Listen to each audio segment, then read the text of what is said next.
Terrell. And we wanted you to know that there's a 15-minute intermission between the first and the second half of the show. Also, if you have people that are interested in auditioning for Charlie Brown, is that right? You're a good man, Charlie Brown, that's right. Then it need to be adults or older teenagers because of all of the singing that's involved. So be sure and tell your friends about that. Do we have something else we need to tell them? Yes. Well, what's that? Please turn all your cell phones off. That's right.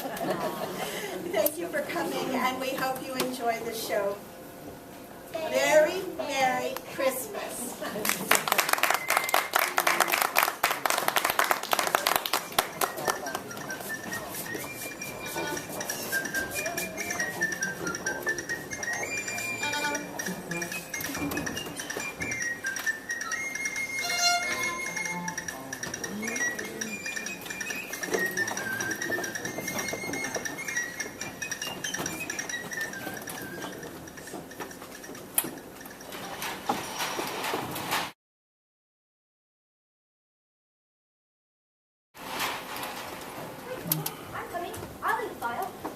I told you to get some extra sleep. You weren't so late last night. You think I could sleep in the mother with You're a dear.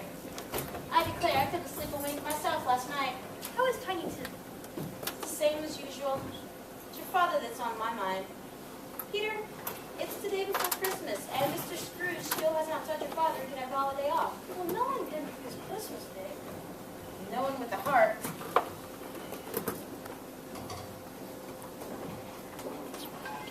Dreadful thing to say of any man. That Scrooge has a piece of ice where a heart should be. I think I'll go up and talk to him myself. Peter, your father wouldn't hear of it. Oh, so now he's coming. Good morning, my dear. Good morning. Morning, Father. Good morning, my son. My, it is a raw, cold morning it is. Just warm yourself by the fire. Your breakfast will be ready in a minute. I'm not very hungry this morning.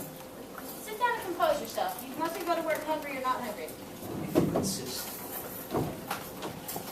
I looked in on Tiny Tim before I came down. How is he this morning? Oh, cheerful as usual. I do wish he'd get some color in his cheeks again. I can think about yours today, Mother. You mustn't. He'll catch his death or cold. Tim asked if he could join me for breakfast this morning. After his memory. Yes, that's what I told him. Well, I can take him downstairs today, Mother. Bring Leggett for argument. That would be fine, wouldn't it, Mother? You do hate to go off to work without talking to Tim, don't you? It's a long time before I come home. Bless you. Of course it is. And Tim would be sad all day if he doesn't get to see you. Peter, run along and grab the blanket from my bed. I haven't bought anything for the children. Mercy. They don't ask for a lot of things. Not when we have each other. And don't forget, Martha's coming. It does my heart good to see our Martha home again. And she might even come tonight. Do you have any money for the Christmas dinner? I'll manage. I'll manage. I'm sure you don't have enough. Now, Bob Cratchit, you leave everything to me. What we have for dinner is going to be a surprise.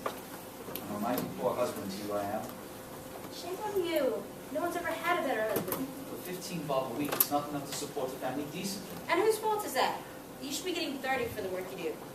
Bob, why don't you ask Mr. Scrooge for a raise? Ask Scrooge? I wouldn't dare ask that man for anything if it doesn't mean taking something off my salary. He couldn't be so mean. Couldn't you tell him about Tiny Tim? He won't listen. What if he could see him just once? I wouldn't dare let him set eyes on the boy. We'll manage. And yet, he needs to see the doctor again, and he ought to be having special food. If he doesn't, then we might not have him. Now. Tears aren't going to help. Here. Quick. Make way for His Highness. Make way for His Highness. Make way for Tiny Tim. And where does it please His Highness to sit this morning? There, on the golden road.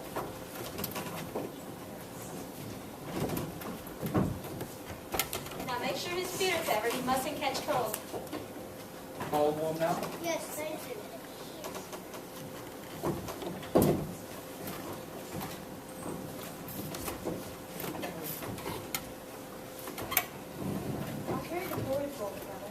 You must have known the right words to say to her. I was afraid she wouldn't let her come down.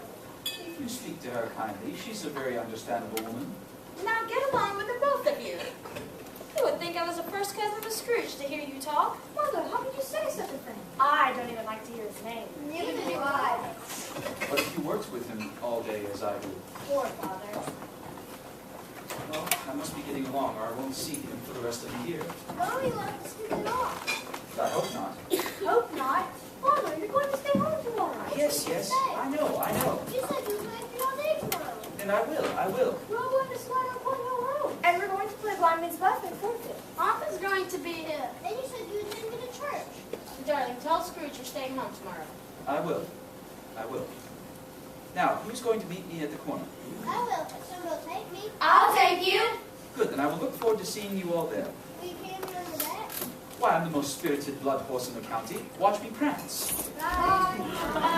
Bob, Yes? you forgot your scarf. I'll get it for you, Father. I can stay warm all day just thinking about my fine family. Just the same, that scarf will come in handy. Yes. And don't forget to leave the fire burning in your workroom. Yes.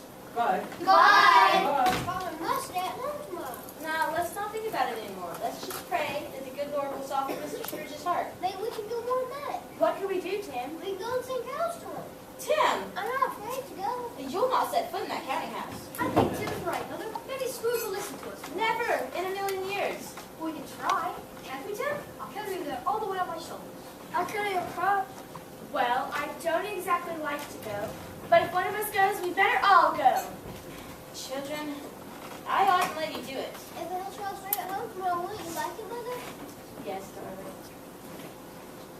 What are we going to sing, Tim?